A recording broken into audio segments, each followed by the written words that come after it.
My dear students, in this session of DI set, we are taking a DI set from ZAT 2014 that is showing such chotu sa bar graphs, isn't it so, and one table. So let us discuss that as well. Exhibit compares countries on different economic indicators from 2009-10, 2000 to 2010. The exhibit is all these values, all these graphs, all these bars in fact, and it is saying that the bar represents data for a year. Missing bar indicates missing data. Within an indicator, all countries have same scale. Table given contains data of GDP in constant 2000 US dollars in billions. Question number 1 is, पहले questions मैं सारे दिखा देता हूं आपको, तो you can take the screenshot and practise that. उसके बाद में सॉल्यूशन चेकआउट करना. This is question number 1, this is question number 2 and then this is question number 3. Okay. Now let us start the question number 1. Question number 1 is saying which of the following countries after United States has the highest spending on military as percentage of GDP in the period 2000 to 2010. Which of the following countries after US has the highest spending on military as percentage of GDP.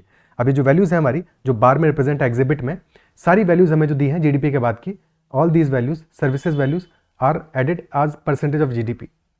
Industry is also given as percentage of GDP. Agriculture also percentage of GDP. So सारी की सारी values हमें as a percentage of GDP ही given है. और question हमसे क्या पूछ रहा है? Highest spending on military as percentage of GDP in period 2000 to 2010. तो एज सच हमें इस टेबल की कोई जरूरत नहीं है, क्योंकि हमें परसेंटेज ऑफ जीडीपी में ही कंपैरिजन करना है. सिर्फ और सिर्फ एग्जिबिट को ही देखना सफिशिएंट है, इन बार्स को ही देखना सफिशिएंट है. और बात कर रहे हैं मिलिट्री की, तो इस पर्टिकुलर बार को ही देखना, इस पर्टिकुलर कॉलम को ही देखना सफिशिएंट होगा हमारे लिए.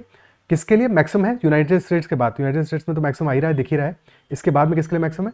वी कैन सी कि इंडिया के लिए भी दीज वैल्यूज, इंडिया यहाँ पे है, तो this is high for India, also high for China and for Malaysia.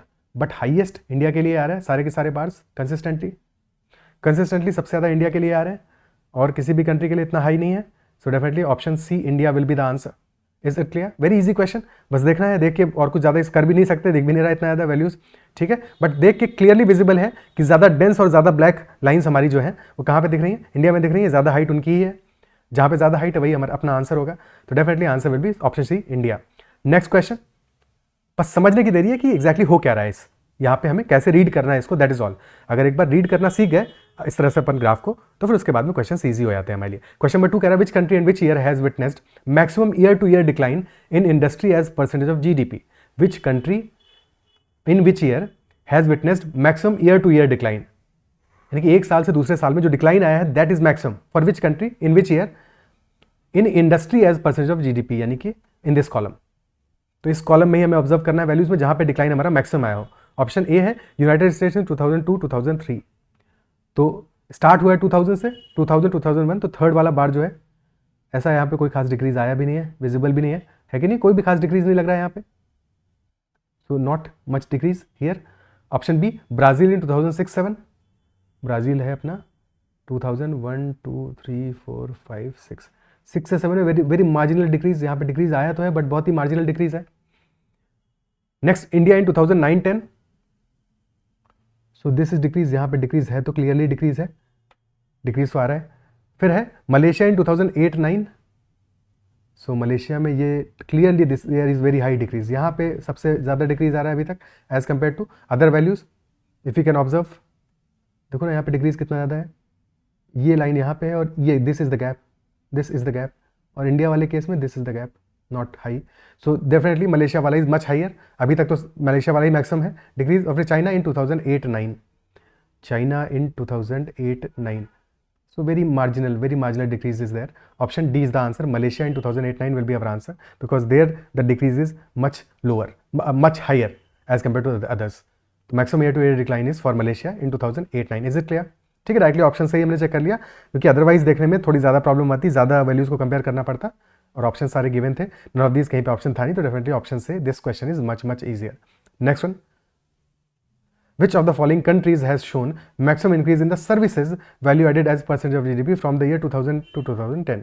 इस बार देखना है हमको सर्विसेज के कॉलम को, and we have to see which country has shown maximum increase from start to end 2000 to 2010. Total increase जो हमारा है कितना इंक्रीज आया परसेंटेज ऑफ जीडीपी में, किस कंट्री के लिए मैक्सिमम आया है। So if you observe for Brazil, Brazil के लिए स्टार्ट हुआ है यहाँ पे और ऑलमोस्ट एक तो लाइन गड़बड़ बना दी मैंने, लाइन गलत बना दी, ये तो वैसे ही लाइन का स्लोप इंक्रीज कर रहे हैं, but almost if you observe तो पहले और लास्ट बार में बहुत ज़्यादा का वेरिएशन नहीं है, बहुत ज़्यादा इंक्रीज नहीं शो हो रहा है। इंक्रीज मे बी है, स्लाइटली इंक्रीज है बट बहुत ज़्यादा नहीं है, तो ब्राज़ील को अभी होल्ड पे रखते हैं। इंडिया के लिए दिस इज़ कंसिस्टेंटली इंक्रीजिंग, सबसे पहला वाला बार बहुत छोटा है और लास्ट वाला बार इज़ क्वाइट हाई, तो there is a clear increase, clear cut increase है। Option C United States. US के लिए लास्ट वाला बार ही मिसिंग है, तो we can not conclude much, ठीक है, वी कैन नॉट कंक्लूड, तो ऑप्शन सी को हटा देते हैं, हटाना ही पड़ेगा बिकॉज वो डेटा ही मिसिंग है। ऑप्शन डी फिलीपींस, फिलीपींस के लिए भी इंक्रीज आ रहा है, इंक्रीज है, क्लियरली इंक्रीज है फिलीपींस के लिए।